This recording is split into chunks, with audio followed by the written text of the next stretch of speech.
Assalamu alaikum wa rahmatullahi wa barakatuh. Welcome back to The Proof that Islam is the Truth, where in these episodes we've been discussing some of the amazing scientific miracles of the Quran. Information in a book 1,400 years old that every Muslim believes is the uncreated word of Allah, the creator of the heavens and the earth, revealed for the benefit and the guidance of all of humanity. But it's not just a claim that we make, it's something that we can back up with evidence. And we believe that for any rational human being, any thinking person who takes the time and takes the energy and takes the effort to look at these evidences and examine them dispassionately, will come to know that truly Islam is what it claims to be, the religion that has been revealed by God the Creator for the guidance and the benefit of all of mankind. And in our last episode, we were talking about some amazing facts in the Quran concerning the universe, how the Quran had described the universe is expanding, that the universe has a common origin, and that the universe that we know it as today was formed out of a gaseous mass, and how all of this information was only discovered recently. Let's look at some more verses of the Quran concerning cosmology. One of the verses we want to mention is that Allah is the one who created the night and the day, the sun and moon. Each one is traveling in an orbit with its own motion. Now it's interesting that the Arabic word referring to movement with self-propelled motion is the verb sabaha. And yasbabuna is what the actual text mentions. Now, this implies a motion that comes from the body in question itself. So if it takes place in water, it means to swim. If it means on land, it means to walk. So the implication is the movement is coming from the body itself. So if it was talking about something in space, it would mean to rotate. It would itself rotate. Now, this is amazing. The Quran is talking 1,400 years ago about the earth and the moon and the sun rotating. If you are perhaps thinking that the sun is static, it's not. The sun, as does the earth, as does the moon, they all rotate. Of course, the earth, however, rotates around the sun. The sun rotates around its own axis. So it is actually quite correct, is saying. And of course, the earth is in orbit around the sun. And also, by the way, the sun is also in orbit. But it is in orbit round the center of the galaxy. In fact, it is believed that ultimately, if the sun keeps going in its orbit, it would ultimately end in what is known as the solar apex, a sort of position that it will end up in the center of the galaxy. So what we find here is that the Quran is talking about things that no one could really know this information 1,400 years ago. It is scientifically accurate. The idea of the alternation of the night and the day and of the spherical nature of the earth is actually implied in the 31st surah and the 29th ayah of the Quran. Have you not seen how Allah merges the night into the day and the day into the night? And in another verse, the 39th chapter, in the 5th ayah, or the 5th verse, the Quran mentions He coils the night upon the day, and He coils the day upon the night. And this word that is used in the Quran, in the original Arabic, is kawarra. Kawarra, in its original meaning, means the action of coiling a turban around your head. Coiling a turban. So it describes kawarra, how the night and the day coils one round the other. And you can find that description of the interpenetration of one sector by another is expressed in the Quran just as if the concept of the earth's roundness had already been conceived at the time. which is, except for there were a few philosophers who had theorized that the earth was round, but it was not really a generally accepted idea. But it is something that is implied in the Quran, and certainly we can gather this today from our present day knowledge. It's a very another interesting aspect that in one place in the Quran, the word that is used to describe the shape of the earth is the same word that is used to describe the egg of the ostrich. Now, looking at this globe, for example, you may imagine that the earth is completely spherical. But in reality, that is not the case. The earth is slightly misshaped. It is not a perfect sphere. And in fact, slightly elongated, rather like an ostrich egg. So it is incredible also that the Quran is describing that shape of the earth. At least this is a possible interpretation of those verses. Certainly we can say that none of these things actually contradict present modern scientific knowledge. In fact, if you think about it, if we were only to bring a book 1,400 years old and you were to find absolutely no contradictions, and I don't mean here to say that the Quran affirms anything. Let's say it doesn't affirm any scientific knowledge. Let's say it didn't even preempt any scientific knowledge. Let's say there was nothing special in the Quran, which of course is not the case because I've spent a couple of episodes showing you exactly how amazing the Quran is when it talks about aspects of the universe and the world in which we live. But let's just say those things were not there. Let's just say there was nothing that contradicted present day knowledge. That itself alone would be remarkable. Because the superstitions and the beliefs that people had 1,400 years ago were remarkable. For example, the ancient Greeks believed that the Milky Way is the band of stars that you can see in the sky. In fact, it constitutes our galaxy. They believed that the Milky Way was produced when a particular Greek goddess was breastfeeding her child, and the child bit her breast and her milk spilled out, and that's how the Milky Way got to be in the universe. That's their legend of how the Milky Way came to be there. Of course, today we probably all had a good laugh at that and how totally ridiculous it is. How come the Quran does not have any stories like that? How come the Quran does not have any fantastical descriptions of the origin of the universe and the earth? We find it doesn't. We find that what it says can be perfectly, easily, and sensibly reconciled with modern scientific knowledge. No. Indeed, many of the verses preempt what scientists have discovered today. Don't go away. We've got more for you in the next part of the proof that Islam is the truth after the break.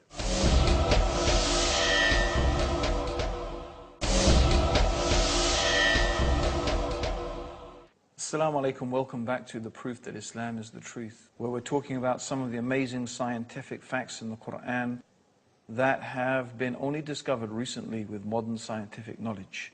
Yet these things were mentioned in a book 1,400 years old. Let's look at some more of the amazing statements in the Quran.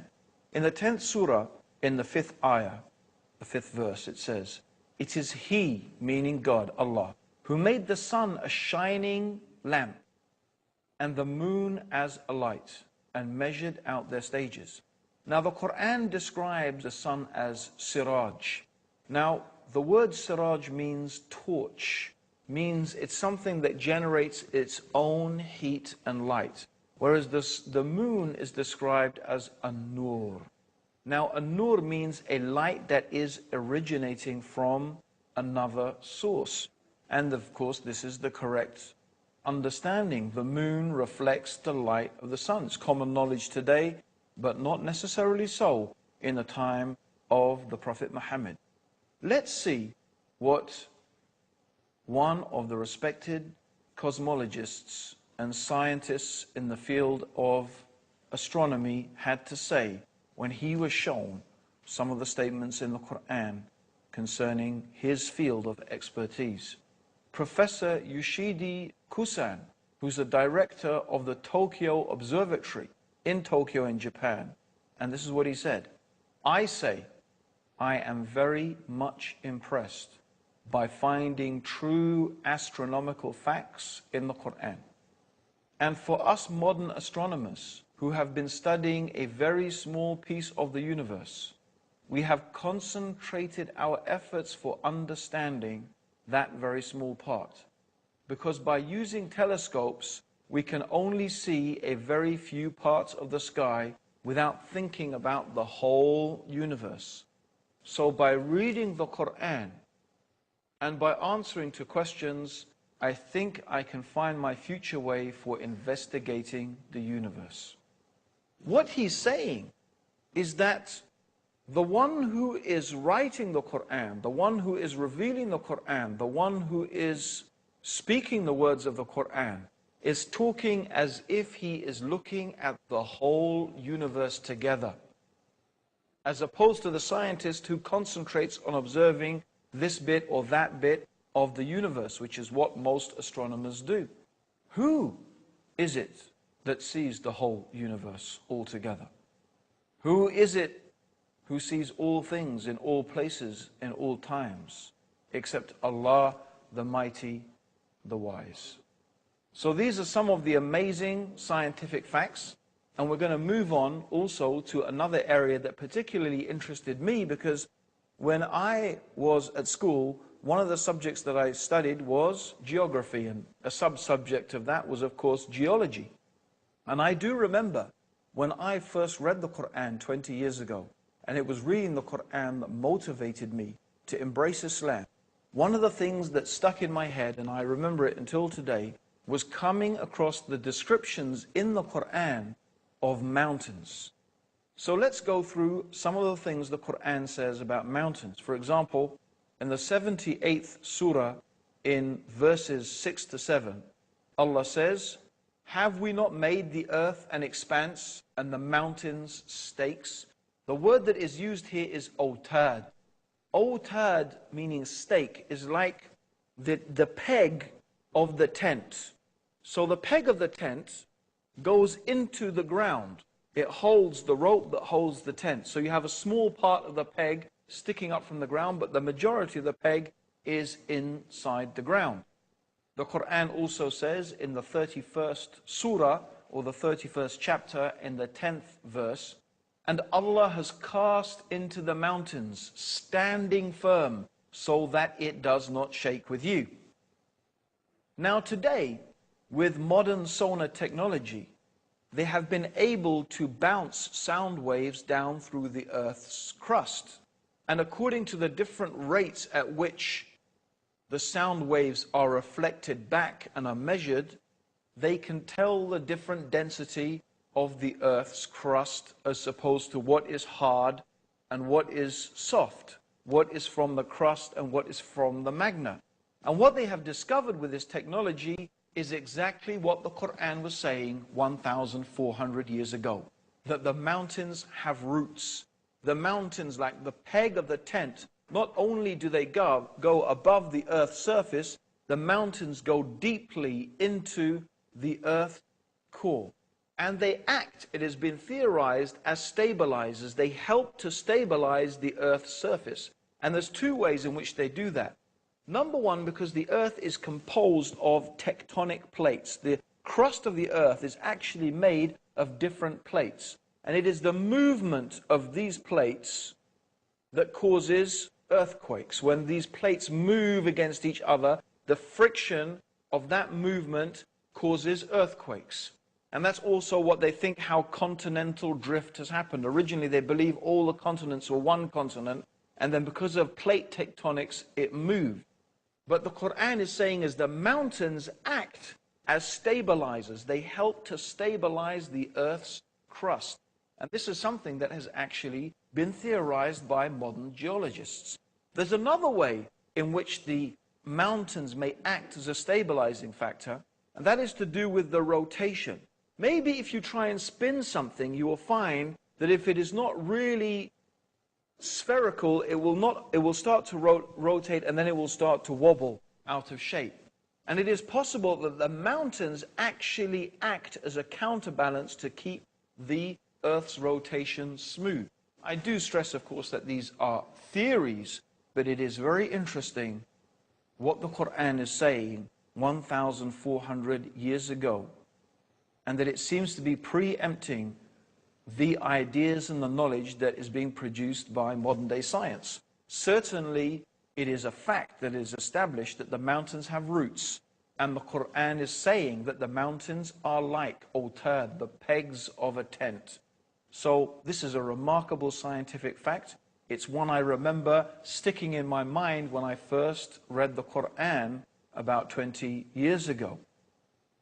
So these are one of the remarkable things. Also, the Quran mentions some aspects of animal and plant life. For example, the 16th chapter of the Quran is called Surah An-Nahl, which means the surah of the bee. And one of the aspects of the Quran in this surah, it is talking about the bee. And it's very interesting that the word that is used in the Quran for the bee that flies around gathering honey or gathering the nectar for the honey, it is used in the female form. The gender that it is used is feminine. Although until recently it was believed that the bees were actually soldiers, they were males, and the ruler of the hive was a king. But as it happens, in fact, we know that the bees are indeed female, and they are owned, or they are headed by a queen. That's why we say the queen bee. It's also true that the Quran mentions that plants have different genders, and the winds are a means of fertilization for the plants. So in the 15th chapter of the Quran, in the 22nd verse, it says that we, meaning Allah the Creator, this is the we of nobility. Does not mean there is more than one God, of course. It is we in the sense that royalty uses the term we. It's a sense of honor and nobility. So the royal we, they call it. We sent forth the winds that fesontate. That means that the fertilize things. These are all recently discovered things. Also, we find the Greek philosopher Democritus, who lived from 460 to 361 BC. He advanced the theory that matter was composed of tiny indivisible particles called atoms. And they believed that this was the base upon which all of things were made, and there was nothing smaller than the atom. However, modern science has discovered that atom is in fact divisible, and the atom has been split, and the atom itself is composed of smaller elements. The Quran says 1,400 years ago, in the 34th chapter and the 3rd ayah, or the 3rd verse, He is aware of an atom's weight in the heavens and on the earth, and even anything smaller than that. Meaning there is something smaller than an atom. And Allah, God, is aware of it. Every single thing. There's another thing I want to mention. God mentions in the Quran some amazing things about the human beings. And one of the things is about our nerves. Here is a very frightening and terrifying passage of the Quran. It's mentioned in the 75th chapter in ayahs 3 to 4. Does mankind think that we cannot assemble his bones? Nay, we are able to put together in perfect order the very tips of his fingers. God is telling us He can recreate us on this day, this terrifying day, this frightening day, the day of judgment. He is able to recreate you, even if you are dust, even your bones to the very tip of your finger. Why the very tip of your finger? Of course, you've all heard of fingerprinting, haven't you? Every single human being's fingerprint is unique. Why did God mention the fingerprint? Why did God mention the tip of the finger? This is the uniqueness of the human being. God is telling us, look, I can recreate you even to this fingertip. That is the power that I have. Even to your most unique attribute, I can create you to that. Be mindful, be careful. I will create you again on the day of judgment, and I will judge you and ask you about every single thing that you have done. This is not common knowledge. How did anyone 1,400 years ago know about fingerprinting? And Allah warns us in the 4th chapter of the Quran, in the 56th verse, those who reject our signs, we shall soon cast them into the hellfire. And as often as their skins are roasted through, we shall change them for fresh skins, so they may truly taste the penalty.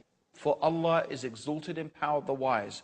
This is a very frightening description of the hellfire. God is going to burn the skin and recreate the skin and burn the skin, so the people in the hellfire will taste the punishment. Why is the Quran saying that? It has only recently been known and discovered that when the skin is burnt, a person does not feel any pain. That's why when a person suffers severe burns, a doctor will prick the skin to see if the person feels pain. If he feels pain, there are still nerve receptors left. If he does not, that means his skin has been so badly burnt, he cannot feel pain. So if God put people in the hellfire and the hell burnt their skins, after that they will not feel the pain. So Allah is going to recreate the skin again, so they will keep on tasting the punishment. It is a very severe warning from the one who has created you. He knows you better than you know yourself. And He is warning you in His book of His knowledge and His ability, that if you do not believe in Him and follow His guidance, see what is waiting for those people who reject the faith. My dear listeners, we have only one more thing we want to mention. The tree of Zakum, which will be the food of sinners, and it will be like boiling oil that will boil in their bellies, like the boiling of scalding water. Taste this, Allah says in the Quran. Verily you are pretending to be the mighty, the generous. Look at those arrogant people, pretending to be mighty, pretending to be generous, but taste the tree of Zakum that will boil in your belly. And it says they will drink a water that cuts their bowels to pieces. It is very interesting that thermal receptors are not present in the intestines, but it is in the bowels. And the contents and the receptors in the bowels are highly sensitive. It's a very, very sensitive area, and that is where pain is initiated. It's not a common knowledge 1,400 years ago, but it is a fact that is mentioned in the Quran as a stark warning to all those people who reject faith in God. God has combined the scientific facts with the severe warnings of those who disbelieve in Him. Our invitation is to invite you to His mercy, to His guidance and His forgiveness by accepting these truths, the proof that Islam is the truth. Join us in the next episode for some amazing prophecies of the Prophet Muhammad and the Quran. And until then, may God's peace and blessings and guidance be with you. Assalamu alaikum wa rahmatullahi wa barakatuh.